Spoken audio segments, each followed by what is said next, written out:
Summer is going to be here tonight to tell us about the what's coming for us and where we are right now and where we're going. So we're excited to hear what's going to happen, and we're hoping we won't be dead whenever all this happens.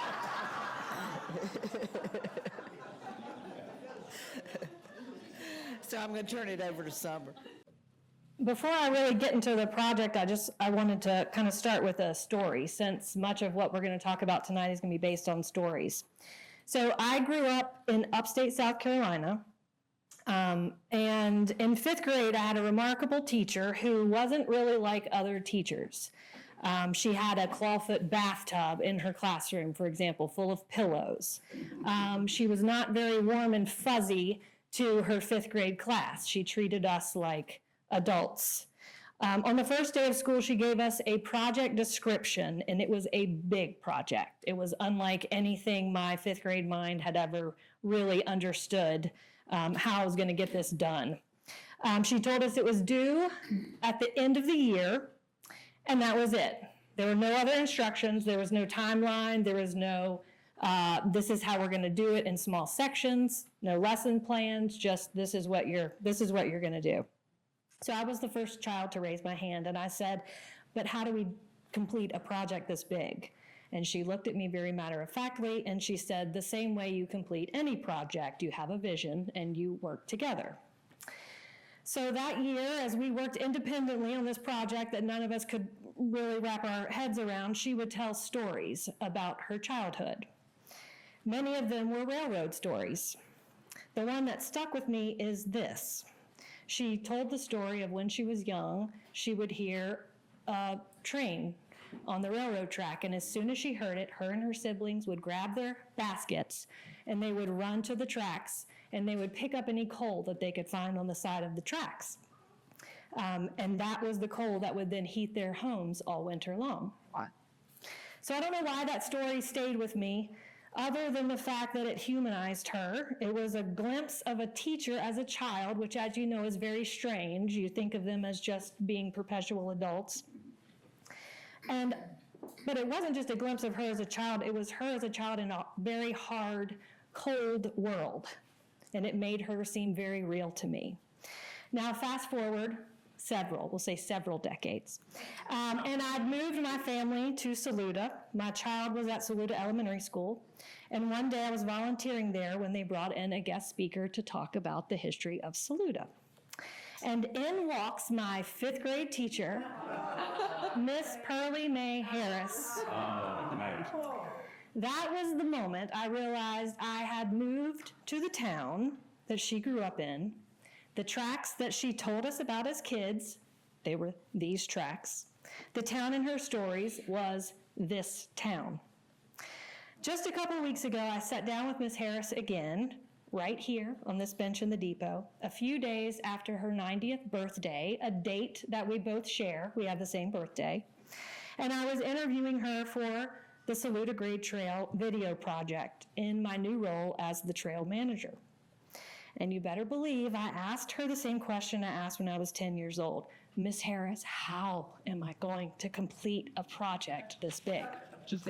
Her answer was exactly the same. Have a vision, work with others. So it is not lost on me standing in front of you tonight in this depot, leading a project that literally connects my past to my present. The tracks that Miss Harris walked as a child are the tracks that this trail is built on. It's a legacy that I don't take lightly, and it's why I'm really honored to be here telling you about this work and preserving these stories. So it feels right to tell this story here in the depot, of course, because what I'm here to talk about isn't a new story. It's the next chapter of one that's been building for over a century. So, of course, tonight we're talking about the Saluda Grade Trail. We're going to talk about where it came from, where it stands today, and how we're working to make sure that the trains that climbed the grade are never forgotten. So, I'm not going to stand here and tell you the history of the railroad or the grade. I think it's enough to say that it is legendary among railroaders, engineers, enthusiasts. It is the steepest standard gauge mainline grade in the United States. Norfolk Southern ran the line until 2001, when the cost and the safety challenges of the grade finally took it out of service. For about 2 decades, the corridor has been quiet. But a rail line doesn't stop being a community's backbone just because the trains stop. It still ran through and shaped the same towns it always had. The question became, what do we do with it now? So this is the corridor that we're talking about. It runs 31.5 miles from Inman, South Carolina, up to Zirconia, North Carolina, crosses 2 states, 4 counties, Polk and Henderson in North Carolina, Spartanburg and Greenville in South Carolina. The trail towns directly on the line are Saluda, Tryon, Landrum, Campobello, and Inman, with nearby towns like Columbus, Hendersonville, and Spartanburg close by. So when it's complete, this will be one continuous trail linking all of these communities. Right now, it's a line on a map, but our job is to make it a place. So one thing I want to point out to this crowd especially is you'll notice we have an elevation map here on our corridor map. And this is actually from a historical rate envelope that we had found. And we had our designers incorporate that into the new map as well. So if you look at those elevations, Inman sits around 988 feet, Campobello 866, Landrum is just over 1,000, Tryon also just over 1,000, and then Saluda at 2,097 feet. So the trail climbs more than 1,000 feet over that last stretch into Saluda. That is the Saluda Grade. That's the climb that made the line famous and difficult and challenging, and it's the same climb that trail users will feel under their own feet. The history isn't separate from the trail experience. This is the trail experience. So how did we get from a quiet rail line to an active project? This is a very dense slide, but let's run through it. So in 2022, Norfolk Southern signaled it would sell a 31.5-mile section for a multi-use trail. In 2023, 3 organizations, Conserving Carolina here in North Carolina, PAL, Play, Advocate, Live Well in Spartanburg, South Carolina, and Upstate Forever formed the Saluda Grade Trail Conservancy to pursue the acquisition. In 2024, the feasibility study was done. So that's an engineering study that confirmed that a multi-use trail was viable at all, and it gave some recommendations on width, surface, design. So I will say, if you enjoy dense material, then you might enjoy reading the feasibility study and its appendices. It is on our website, saludagradetrail.org, under project planning, and I know that some of you all might really enjoy that. Also in 2024, we had a small storm, which did stall the project and required some unplanned damage assessments. But nevertheless, in June of 2025, almost a year ago, the corridor was purchased and the project was awarded an Appalachian Regional Commission ARISE grant. So that is a grant that helps focus on community engagement, so through focus groups and interviews, surveys, economic development, branding, governance, and regional marketing. So where are we today, which is what I'm most often asked, other than will I be alive when the trail opens? So where we are today, our little walker and our little cyclist there, we are now moving into the planning and design phase, where key decisions like trail design, access points, infrastructure are being explored and refined. One of the major milestones that people have been excited about is the fact that now there's an employee. So for so many years we've heard about this trail, and I assure you it's real, it's happening, and I know that has given the communities a lot of confidence that there's now it shows there have been many people working on this, I will say, but now I'm lucky enough to have the title. But many, many people, many partners have been working to get us to this point. We also have completed a landslide assessment. We are engaged in fundraising right now, surveying of cultural resources and historical assets, and then also environmental reviews. So you can see that our year that we're in now is quite heavy. There's a lot happening. It's not all the splashy on the tracks, but there's a lot happening. Looking ahead to 2027, we'll continue the community engagement. That will stay with the project throughout. Also, fundraising will probably be something we are focused on for a good bit. Equipment removal, and then design and permitting. Beyond that, we expect ongoing construction, maintenance, operations, programming, and stewardship. Sure.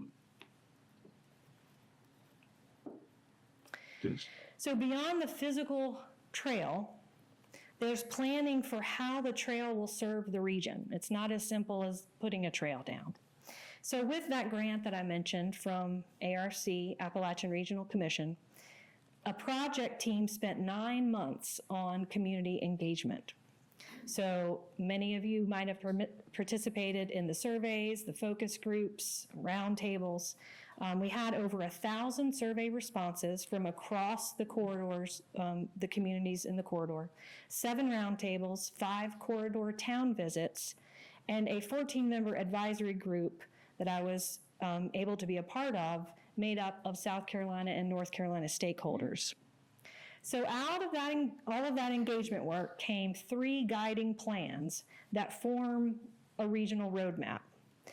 The takeaway from all of the listening was that 96% of local respondents see clear benefits from the trail.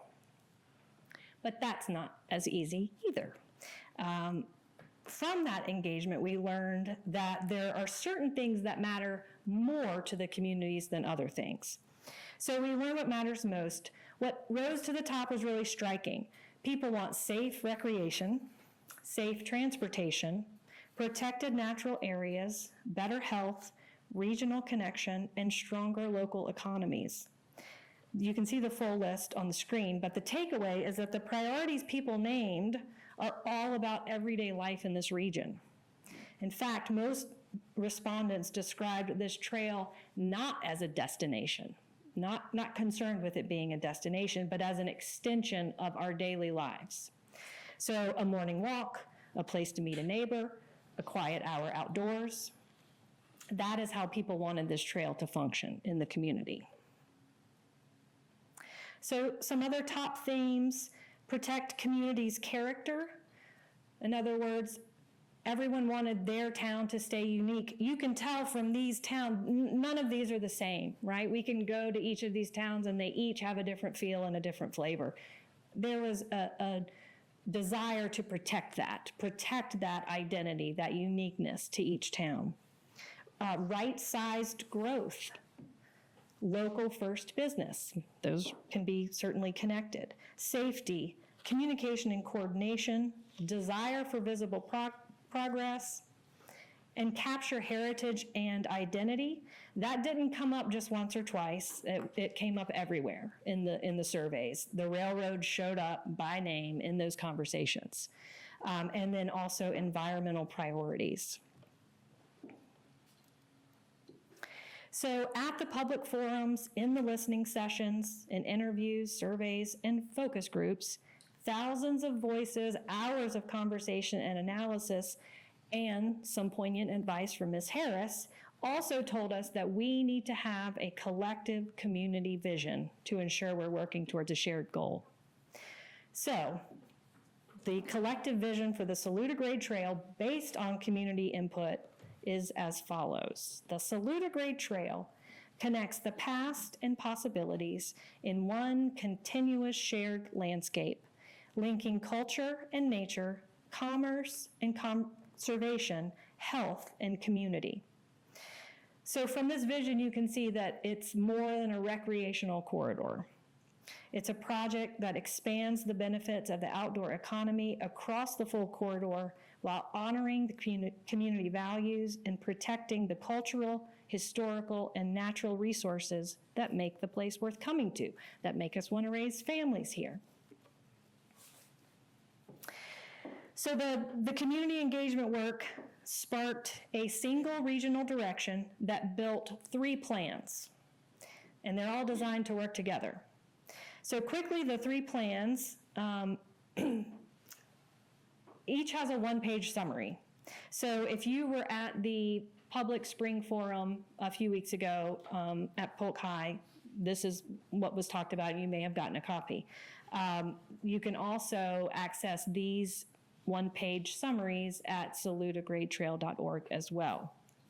Quickly, I'll tell you that the community engagement plan is about coordination, partnership, and community programs across the corridor, really creating synergy between existing organizations, schools, outdoor organizations coming together on some of those partnerships and programming.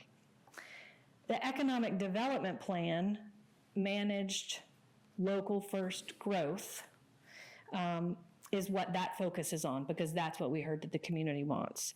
It projects up to $22 million in annual visitor spending across the 4-county region, and also speaks to parking, trailheads, and downtowns as economic infrastructure. And then finally, the destination marketing plan is about telling our region's story. So a trail brand that each town can localize with railroad heritage as one of the top priorities. All 3 plans return to the same themes: community, coordination, communication, and heritage. So here's the principle the whole project rests on. The trail doesn't replace the railroad's history, it carries it forward.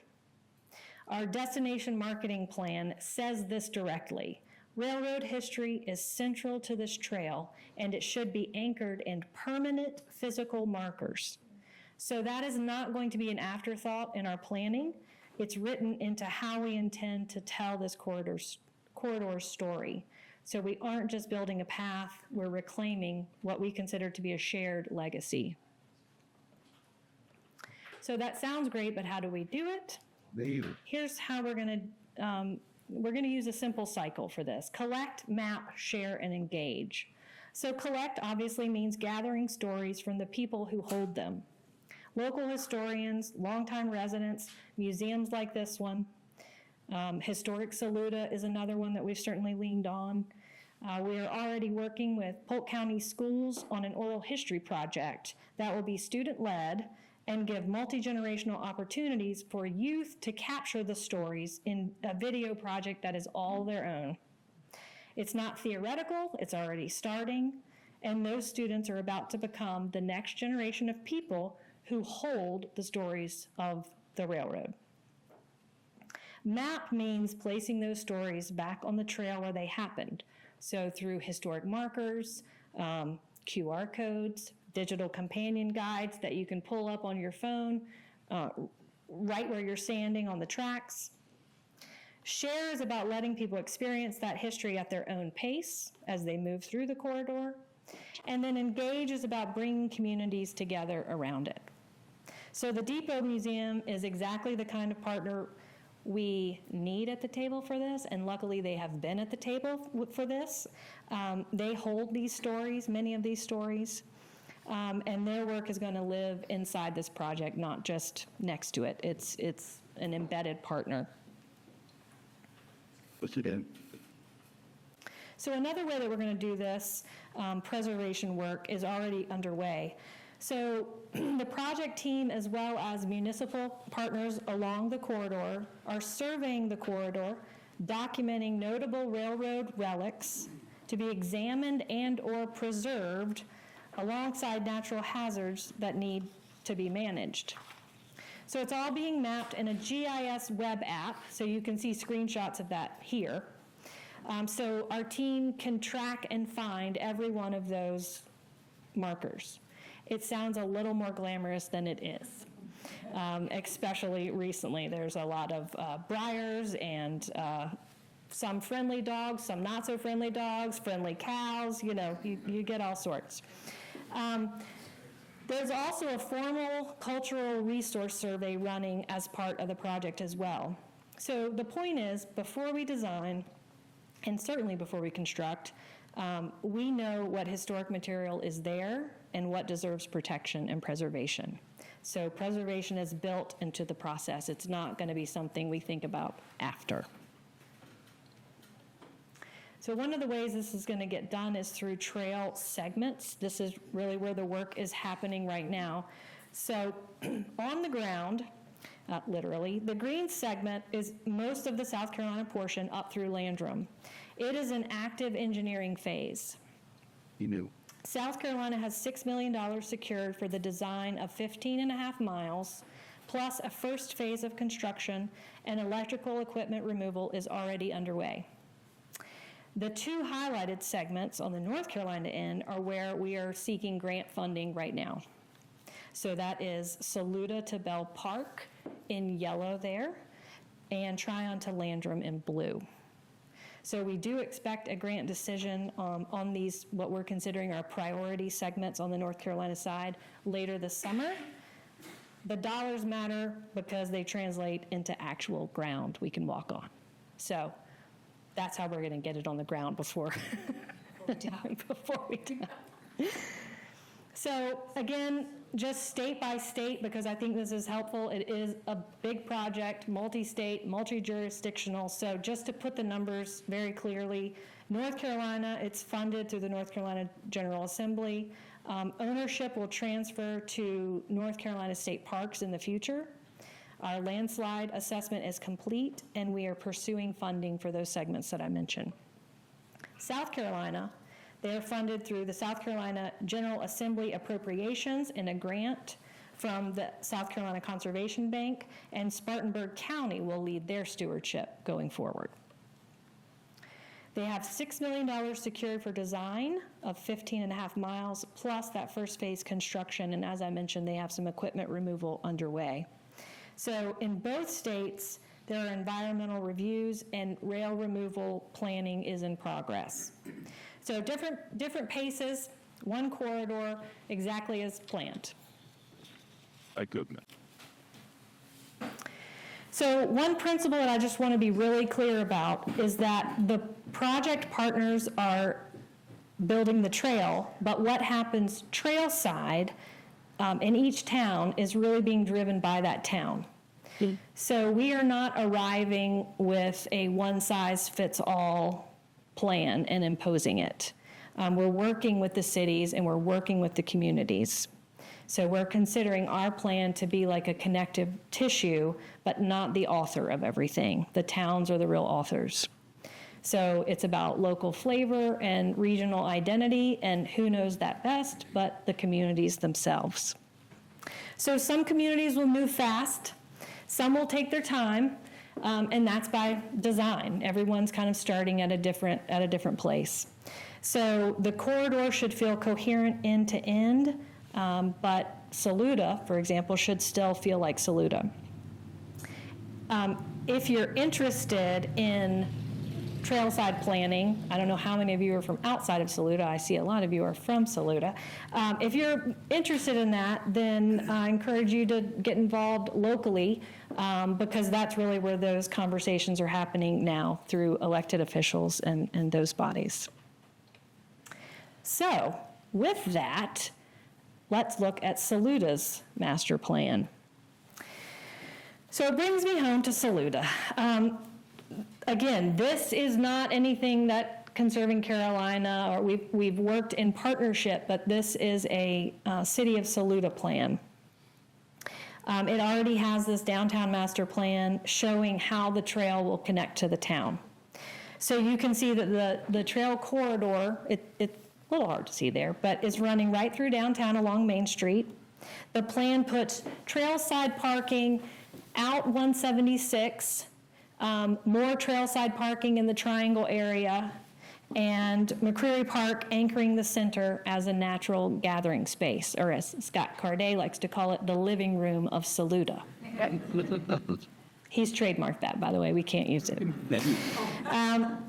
So just some of the actions that have taken place in McCreary Park specifically for Saluda's master plan include improved seating and lighting in the amphitheater area, ADA access to the park, that's what we call the zigzag. Friends of McCreary Park just received Board of Commissioner approval to fundraise now for new ADA compliant playground equipment. So that means that the trail, the park, all of that will be ADA accessible. And also, it allows us to have a slightly larger footprint for the playground area at McCreary Park. They've also increased the space between the pavilion and the playground area that before was a little bit unusable, and increased utilization of the scout hut. I'm sure you've seen the work that's been going on there. That will be something that the community can use, much like the pavilion. You can reserve it for a birthday party, a family reunion. It'll be another great gathering space and right off the edge of the trail there. And just to give you a sense of the scale, the park's $2.5 million plan is already drawn some significant grant support, with North Carolina Department of Commerce granted $170,000 and Carolina Foothills Foundation with $225,000.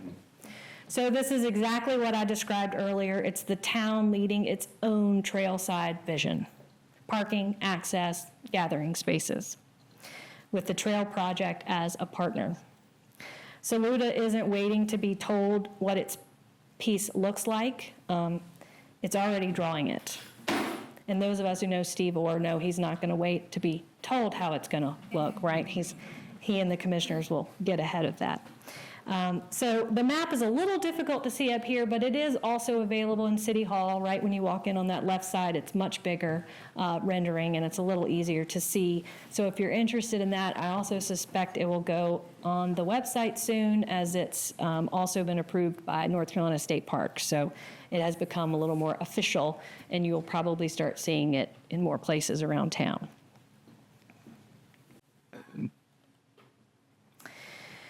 So 3 ways to get involved. There is an ambassador program coming, so that will be trained local stewards in each town. If anyone is interested in that, we will be kind of planning for that in the near future here. There's also certainly a role for organizations like the Depot Museum in that partner network. We're really appreciative of all the ways that the Depot has supported us through research and stories and fact-checking and photos and historical assets, and Mike has helped tabling and panels, and we have really leaned very heavily on their expertise, and they will continue to help shape that layer of the project. And then the simplest way to get involved, you can sign up for our new monthly updates. So we, in April, started in May, and we will do at least monthly updates. But as there is news, we will push that out. So you can go to saludagradetrail.org to sign up for the newsletter, or you can use the handy QR code there on the screen. But I really encourage everyone to stay updated, and like I said, the easiest way is to get those emails straight to your inbox. And then I'll close where I started. The corridor shaped our communities. The trains are a part of who we are, and this project is built to honor that. Not move past it, not forget it. The Saluda Grade carried freight and passengers over the steepest grade in the East for 100 years. The next chapter is people. Walking it, riding it, learning its history, where that history happened. So thank you to the Depot Museum for keeping stories alive through programs like Train Tales. We're really honored to be partners with them, and I certainly want to thank you all for being here, for being engaged in the project, committed to the community. The future of the corridor is taking shape, in this room, in our stories, and our conversations, Yeah. and in the next stretch of design. So I thank you for being a part of that. Thank you.